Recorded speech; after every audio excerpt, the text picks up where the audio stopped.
PUA, FPUC, UI. It's so important to understand how they work, especially now the second stimulus is now a law. Viewers are immediately asking me, how do I get FPUC?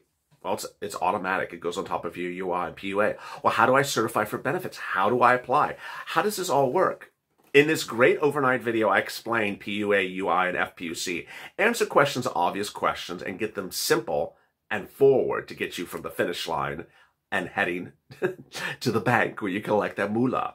Enjoy this overnight LALATE video on unemployment to get you to the finish line on PUA, FPUC, and UI. Have a good morning.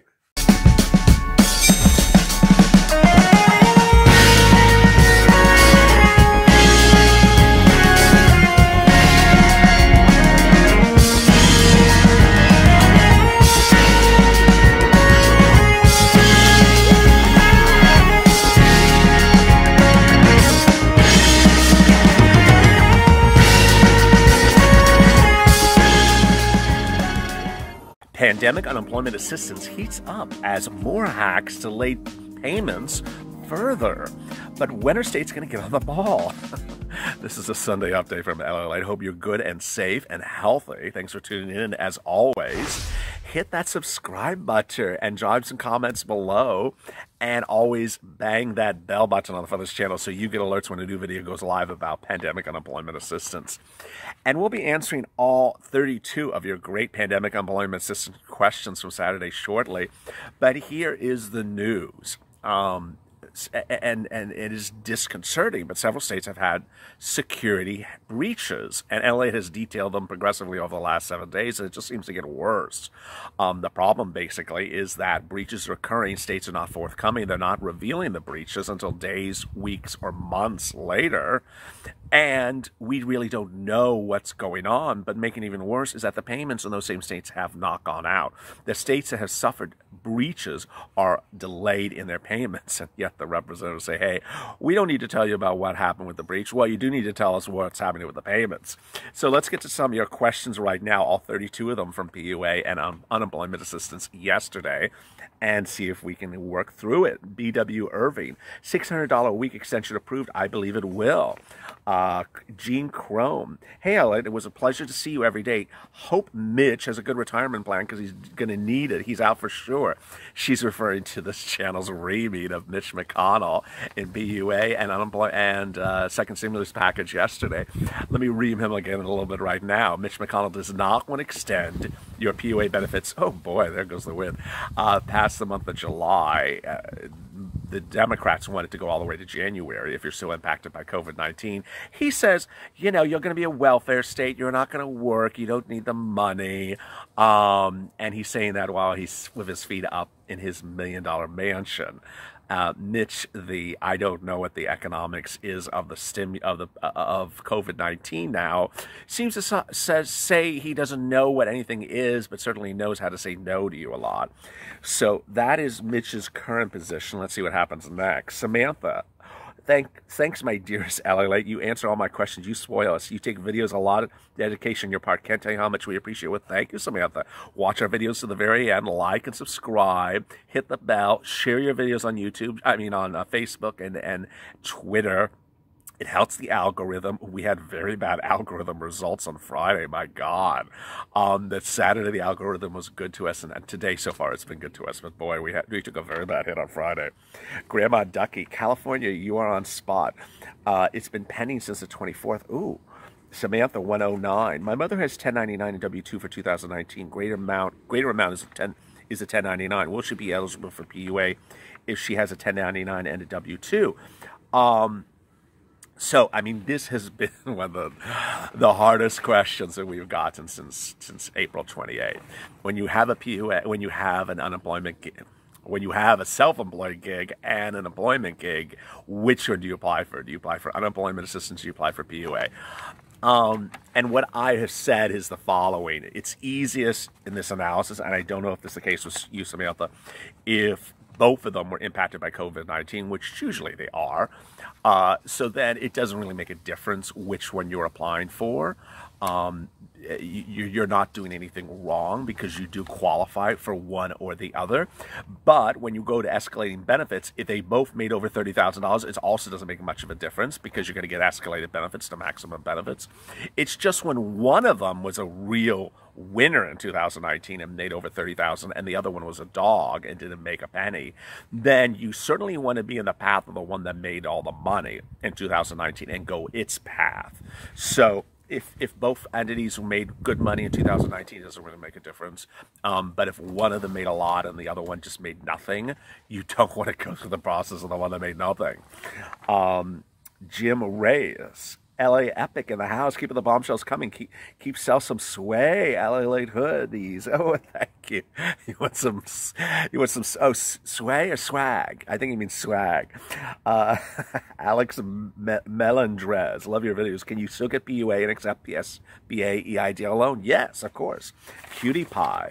Thanks, LA. Well, thank you, Cutie Pie. Jeannie Farnsworth. It's so funny. It seems like Cutie Pie's comment is always before Jeannie's. It's like it's right there on the same page. Hey, Ellen, I got to say, first, you rock for being so helpful and funny. Well, thank you. I have a question. Do you think the logical thing to do would be raise up your minimum wage to at least $5 more an hour and then provide employers better tax cuts, depending on the amount of people you bring home, and more cuts if you had employees? That incentivizes employers to go back to work and hire employers to hire. So it's really sort of like a stimulus check, second stimulus check video question, but I love it. I think you need to do the following. I think you need to ensure that people have jobs to go back to. If they don't, that you give them some type of stimulus because you can't just leave them high and dry like Mitch McConnell wants to. Then if they go back to work and their work is not, it's desecrated, it's 20% of capacity of what it was before the pandemic, you can't say, hey, I'm not going to help you either. You have to help them as well. Federal government can afford this, and federal government should do this. Cutie Pie, still no PUA in Kentucky. Oh my God, Kentucky.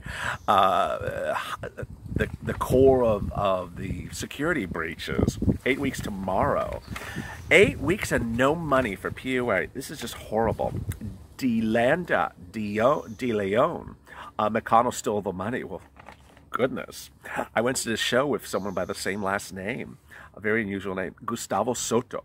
Duplicate is if you could certify for your weeks online, then they send you a letter in the mail to certify weeks, and you fill that out as duplicate week certification. Just certify. Oh, so Gustavo Soto has a great comment, made me responding to the question on our video yesterday. He says, don't certify for benefits in two places. So don't certify online and then turn around and certify by phone or certify by mail. Then they'll say it's duplicate certification. I never thought of that. So if you're watching this video and you're the person from yesterday and didn't understand what duplicate certification is, that's what it means. Ariana, no PUA benefits this week, Florida. Oh, God, get rid of that governor. Maud G. Things have been flipped upside down where the government is in charge of the people and the Declaration of Independence. Very well said. Mark Salmons in Kentucky have received a cent. Can't even get anyone on the phone. I mean, Mark, it's just horrible. And I feel for Kentucky. I mean, you and Cutie Pie are just being let out of, are just being tossed to the side. It's horrible. This thing about, these centers, these call centers in these states not answering the phone. I mean, really, people need jobs. Hire people at these state agencies. Gina, love it. Well, thank you, Gina. Curious are on. Wow, this is a long comment. Oh my God. Please hear me out before you decide to call me names and beat my chest. I don't know if I can read all this on air. Well, there's a lot here, but I appreciate your comment. Ooh, I'm not going to go through all that. Kevin Lee, hey, LALATE. Yeah, TWC denied me for the wrong reason, saying I quit my job, which I have no idea where that came from. When I appealed the decision, I actually took on a temporary furlough. Still not sure how I'm going to get by in the next few weeks. I'm waiting for approval in June. Any advice? So, this sounds like a situation where your agency, your unemployment agency, has gotten word from your employer something which they think contradicts your application. They denied me saying just because I quit my job, I was disqualified, which is totally false and incorrect, and I applied last Tuesday. Now I won't get benefits until mid-June. Yeah, I mean, I don't know where they got the wrong information from. It's likely they got it from their employer, from your employer. If they didn't get it from anyone, then that's even more ridiculous. The only thing you can do is appeal. You can certainly sort of backdoor it and look around on the website and look for some director, which is often public information, a director's phone number, and get them on the phone or their assistants on the phone and say, hey, this is ridiculous. Why do I have to appeal? I have no money. You're not giving me anything. And tell your story, and maybe they'll take a look at it. That might be also a great idea. But keep me updated, Kevin Lee. Terry Arden, the fraudulent unemployment accounts caused by the state of Maine to hold up disruption to 48 hours. Wow. Terry Arden again. Maine allows one to make $100 a week that will not accept the money paid from the state and PUA. Example, if you make $250 a week and your expenses for rent for that week are $150, your income is actually $100 to claim. Interesting. Cheapy thrift. Hey, Bob Gabriel, Florida has had a breach. 10 weeks and not a dime. Florida. I mean, how many times am I going to put Florida in the title of the story? I'm probably going to do it again today. Florida and Kentucky. It's just horrible. I mean, we know we've been security breaches in Illinois and Ohio, but at least those may have settled down. And we know that Texas was a hot mess and Hawaii too, but Florida and Kentucky. If you have questions to today's POA video, which I'm sure you do, drop them in the comments below and we'll feature them in tomorrow's recording. And as always, stay FLA for more.